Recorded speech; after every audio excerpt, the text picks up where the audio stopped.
Yes, you heard me right. I said goblins. I don't know why, but I've always had this odd fascination with these little weird creatures. I could not begin to tell you why. I just like them. Never met one, but I dig them. So, let's start with, what are we talking about here? Let's lay a baseline, shall we? A goblin, usually they're like small, grotesque, monstrous little creatures. They appear in folklore of a lot of European cultures. A lot of the first stories that they were ever documented in come from the Middle Ages. And they range from mischievous household spirits to malicious bestial thieves. Sometimes they have magical abilities, kind of like a fairy, or sometimes they have similarities to demons in that they're able to shapeshift. Now, there are creatures that are very similar to this in a lot of other cultures, and those creatures include brownies, dwarves, gnomes, imps, leprechauns.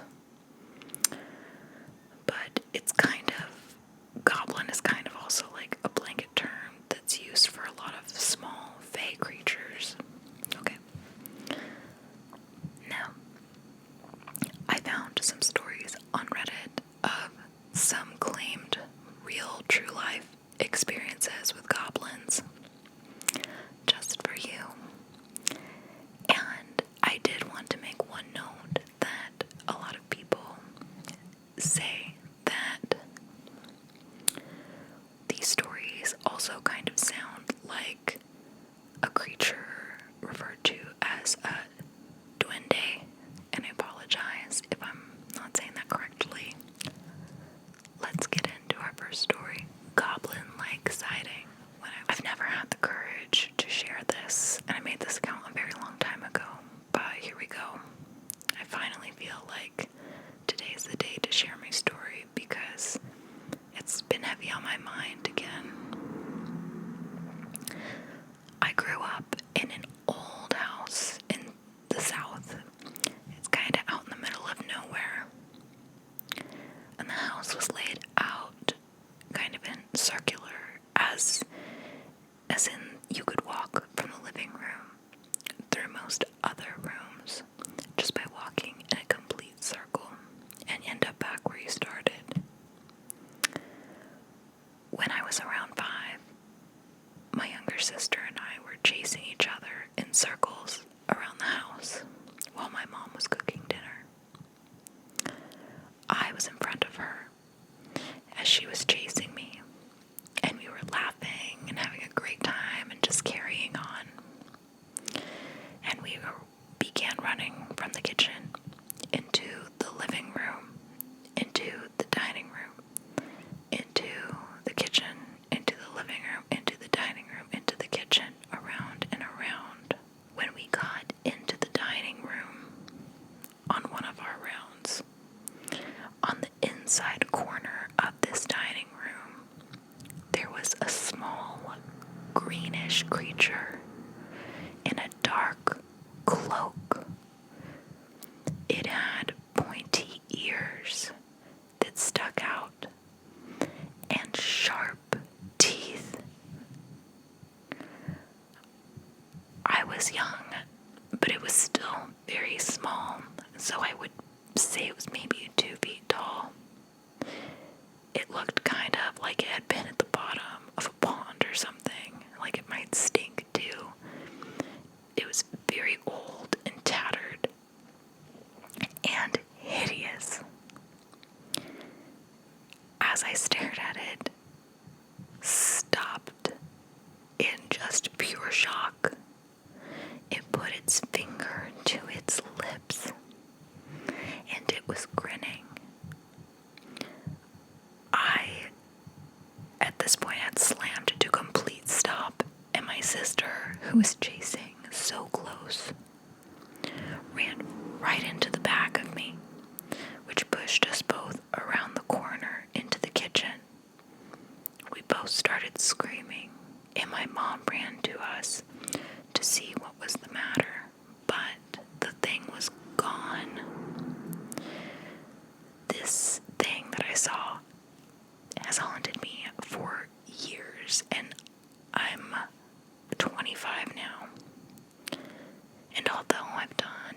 searching, I've never found anything that really fits what we saw. And for a long time, I thought that I had imagined it. But thank goodness my sister was chasing me, and she saw it too. And my mom does remember how terrified we were. And if I didn't have my sister to say she saw it as well, and my mom to say that she remembers us being terrified for no reason, no real reason, I probably would have written it off. There were some other weird things that had happened in that house when I was young, like disembodied voices, things moving, vivid and very strange dreams, but that was the weirdest and most unsettling.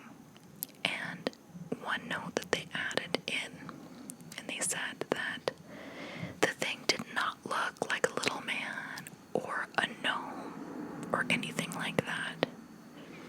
It was more like a creepy, scary gremlin with no hair and green skin. So a lot of the responses, other people said that they had seen weird things too. One of the responses, they said that when they were little, their bedroom was at the end of the hallway, and the hallways had full-length mirrors, so you could see my room from the reflection of the mirror that was at the other side of the hallway, and that other side of the hallway led to the kitchen and the living room. And there was one day that they remembered seeing the mirror into their room. A small, dark, dwarf, gremlin-like creature sitting on their bedpost playing with the light bulb from their lamp. They said that their house also had a lot of weird things happen, which is what got them interested in the paranormal too. Someone else said that they thought that it could have been a fae or something else, but this person said that they had what's called a brownie that was around their home a lot, and they saw it one time. They were laying on their bed, wide awake, reading a book, and suddenly they just saw this thing walk literally through the door of their bedroom. Just walked through it, and it was maybe like 2 feet tall also, but it was almost invisible, kind of like when the predator is cloaked so you could see it moving, but a little more visible. It walked through the door and immediately began looking around their room.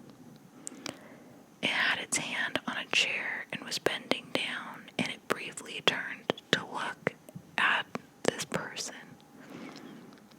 The person did a double take.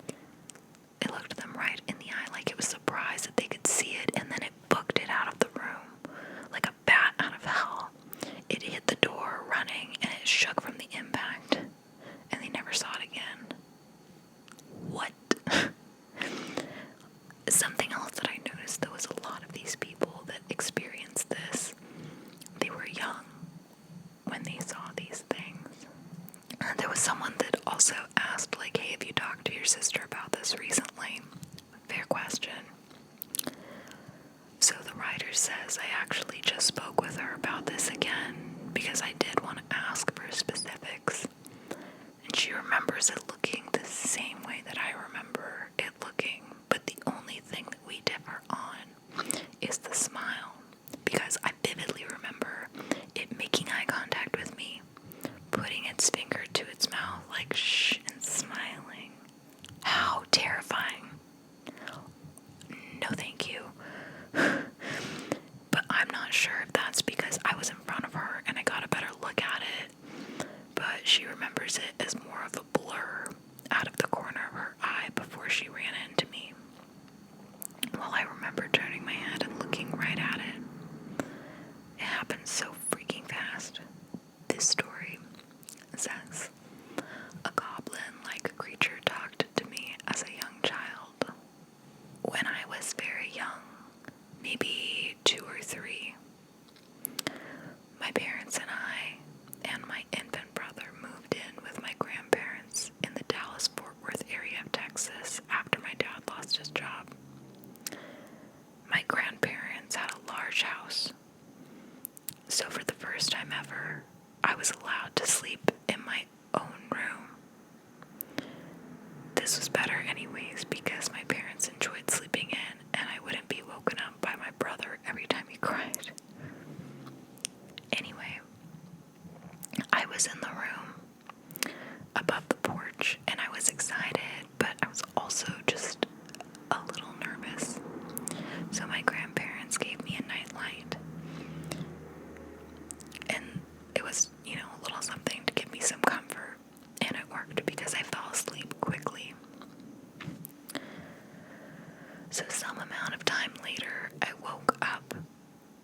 was a purple goblin creature with huge yellow eyes that glowed.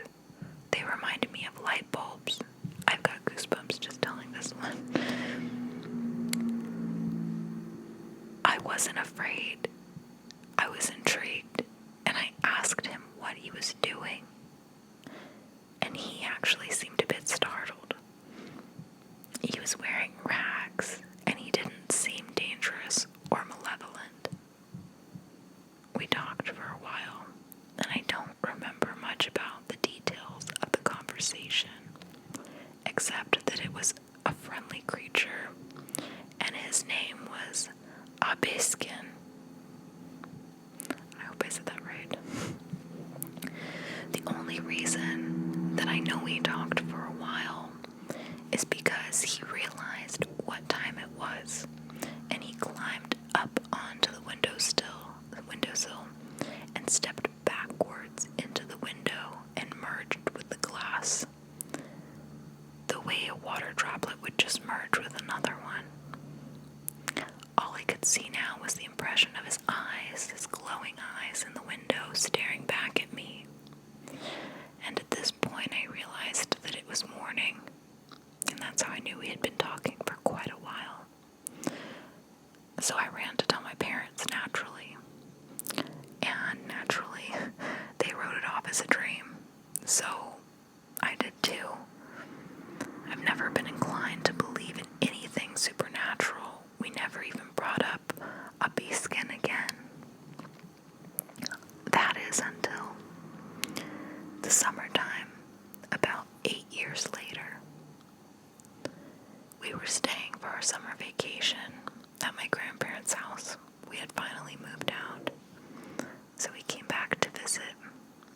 And this time, I was in a room with my brothers, and my sisters shared the room that was above the porch where I once stayed. They were about 3 and 5 at the time. And one of the days that we were staying, my 5-year-old sister got very sick, and she wanted to sleep in my parents' room because she was nervous about her asthma. So at this point, my 3-year-old sister was not afraid of sleeping alone. That is a brave 3-year-old. She was actually excited too, the same way that I felt when I came to this house and got my own room. She slept that night, and my older sister slept in my parents' room, and all was well.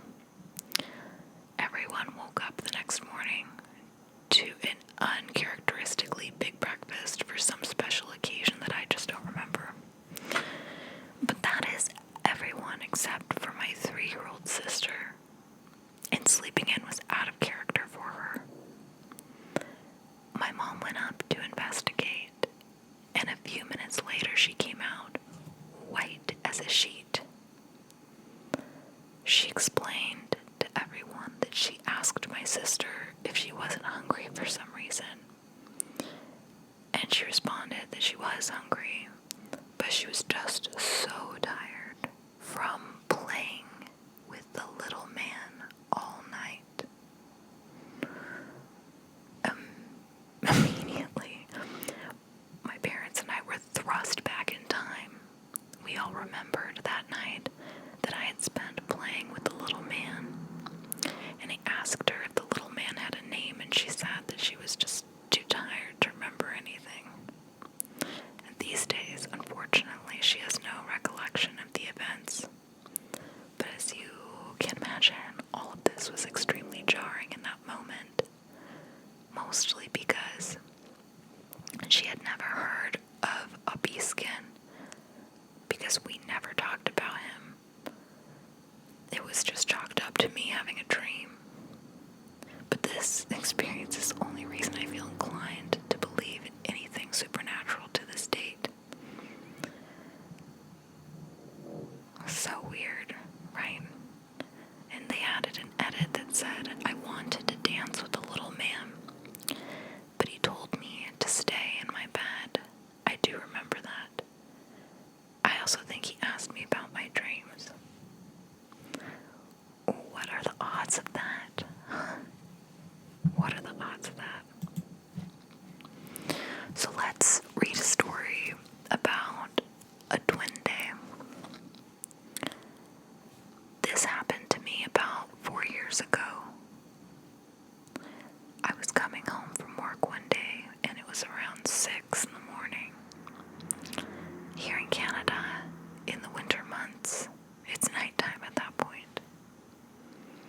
I was driving home.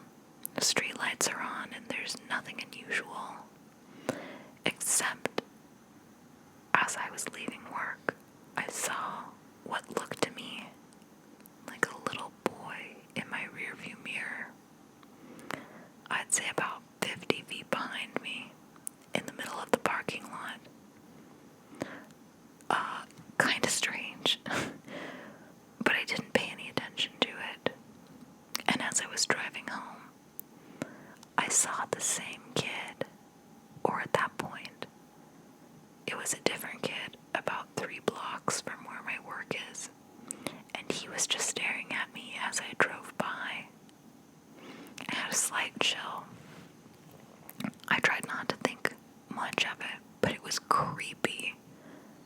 I only live about 7 minutes from my work, so it doesn't take that long for me to get back home.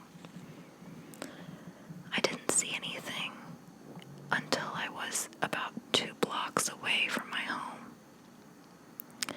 And this one was under a street lamp, so I got a better look at this kid. And to my surprise, it was not a kid at all. In Mexico, we call these creatures duendes. They're usually small, fairy-like creatures with the appearance of an old man. Their heights do vary, but I've never seen one to be the size of a child.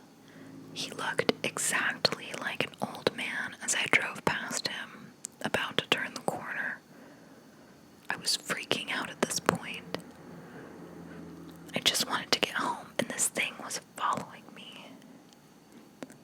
As I was about to make the last turn around the corner of the street that my house is on, there he was again. I slammed on my brakes because there it was right in front of my car, just crossing the street. It looked up at me as it was walking past my car and gave me the most evil grin I had ever seen. I was about ready to run him over with my car, but I was also frozen in place. As soon as he was on the other side of the street, I gunned it home, but I took one final glance in my rearview mirror to see if he was still behind me. It was gone. It wasn't on the other side of the street. It was just not there. I was so frightened. I got home, got out of my car, and looked around to see if it was nearby, and I was fortunate enough not to see it again. I made sure to look down the street both ways before going into my house. I got in, locked the door, closed the curtain, and tried to forget what I saw, but even my wife knew something had spooked me. I didn't tell her until the following day because I didn't want to scare her at the time, and I hope I never see it again. Isn't that interesting? That a lot of them seem to have these evil grins in common.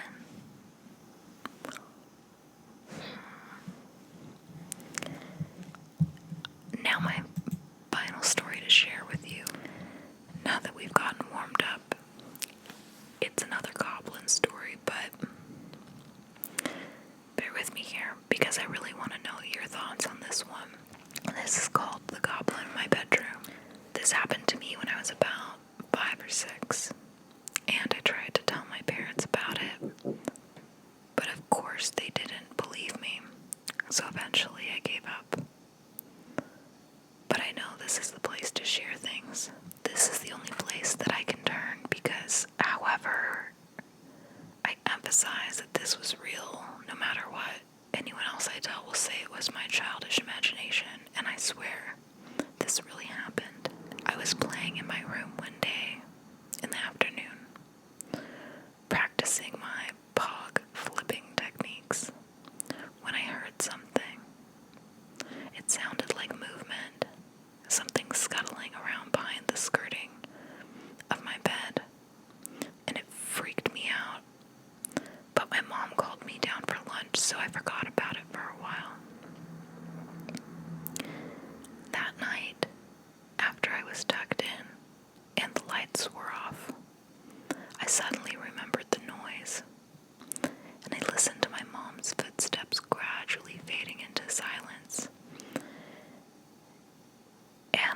silence was the most fear-inducing type of silence.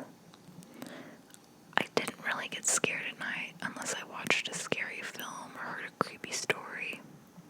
And just like any other time that I've been scared at night, I felt and heard every breath I drew, and I pulled my covers up until only my eyes poked out. It's funny how you can feel a little bit protected by the duvet, even though you know it would serve as no protection at all against a genuine threat. Regardless of the duvet, it still felt like the darkness itself was about to reach out for me at any second, or that something was going to appear and swallow me whole. When you get scared like this, even as a child, there's some rational part of your brain that knows nothing is really gonna happen, that you're not about to actually see a ghost float through the room or a face randomly appear in the mirror. But this time, it happened. I really did hear something scuttle across the floor. I saw a shadow move towards the end of my bed. I screamed, and a few seconds later, I heard my mom's footsteps approach the door. The door swung open, and she flipped on the light and asked what happened. When I told her that I saw something, she emitted a sigh of relief and told me that it was just my imagination. But I insisted I saw something moving. But she checked everywhere, including under my bed, and there was nothing strange to be found. Even I started to wonder if it was just a dream. But deep down, I knew I saw something. I had a few more nights like this, and eventually my mom told me that she wasn't going to come in my room anymore unless it was a real emergency. She was tired of me screaming. I once even tried shouting fire after she told me she wasn't coming in, and that panicked my dad for a minute, but my mom saw right through it, so it didn't work. Before I carry on talking about this nighttime visitor in my room, I want to mention something that happened to me in the daytime once. I was playing in my room, which didn't happen often at this point, because I knew something was going on at night. But now and then, in the light of day, when things don't seem so creepy, I didn't think of my room as this scary place, so I felt pretty safe there. That was ruined for a long time by something that happened. I heard scuttling again behind the skirting board. I was a little bit freaked out, but I felt braver this time. I found myself crouching down, reaching towards the wall to inspect it. And then it happened. My hand disappeared. I looked at my outstretched arm, and at the end of my wrist, there was just nothing. From the shock, I sort of stumbled backwards onto my backside, and I began crying. Without thinking, I wiped my tears from my eyes, and at this point, realized that my hand was there. It came back. Thank God. But I was still in a real state of shock, because my hand literally just vanished for a few seconds without any explanation. So I ran out of my room to find a parent's arms to cry into. Then one night, the shadow visited once again, and I figured that whatever it was had learned that my mother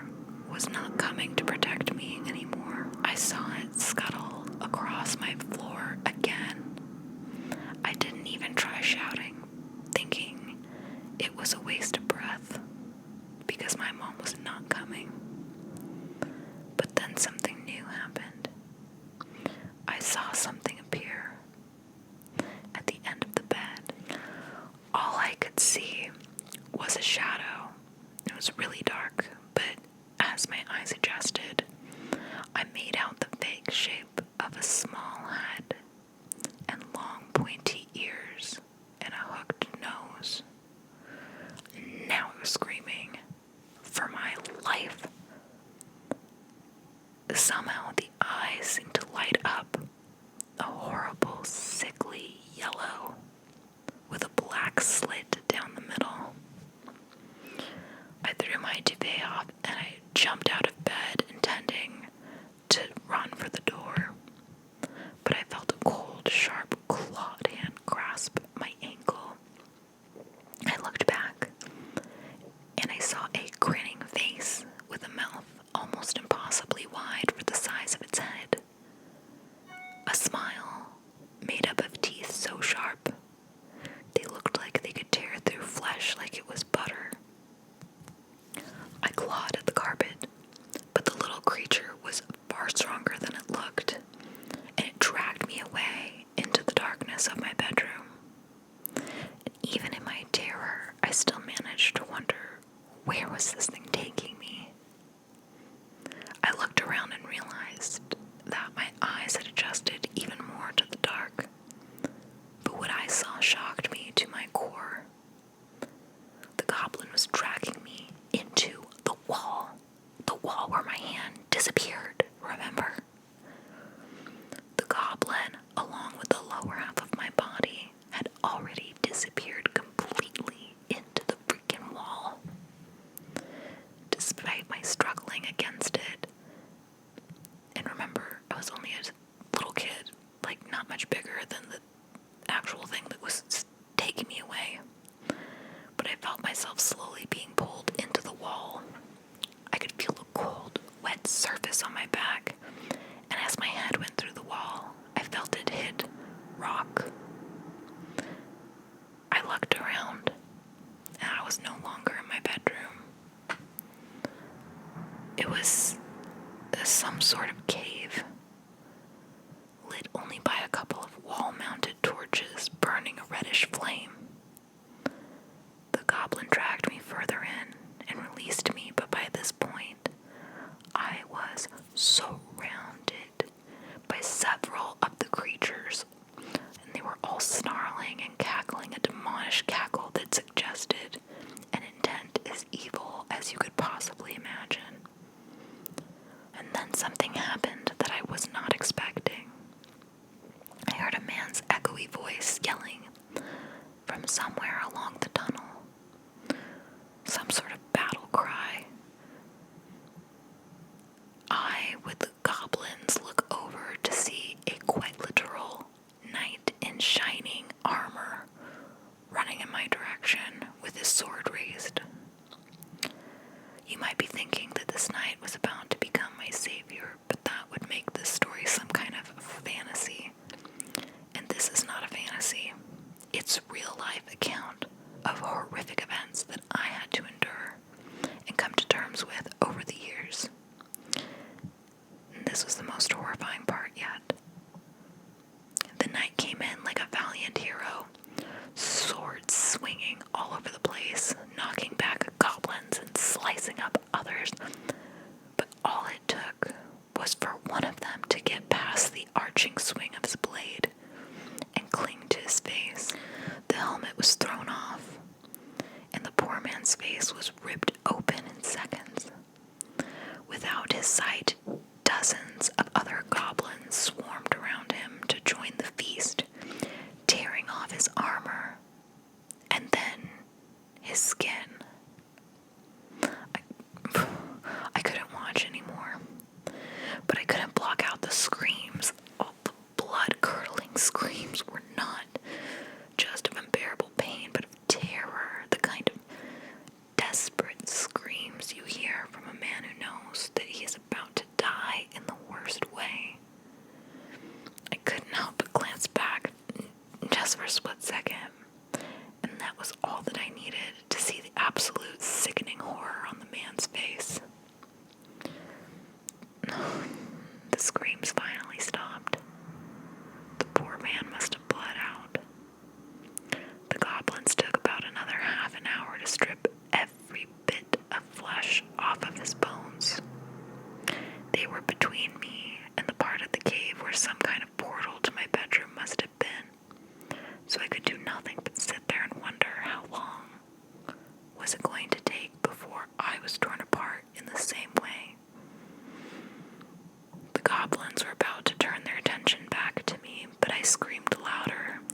desperately than I had ever screamed before. I didn't think anyone would hear me, but someone must have, because then came another commotion from along the tunnel.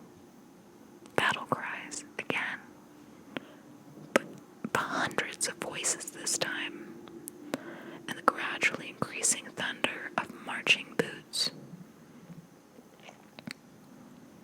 Yes, I know that when I say an army of medieval-type soldiers turned up and decimated every last goblin, it starts to sound like some kind of fantasy again, but that's what freaking happened.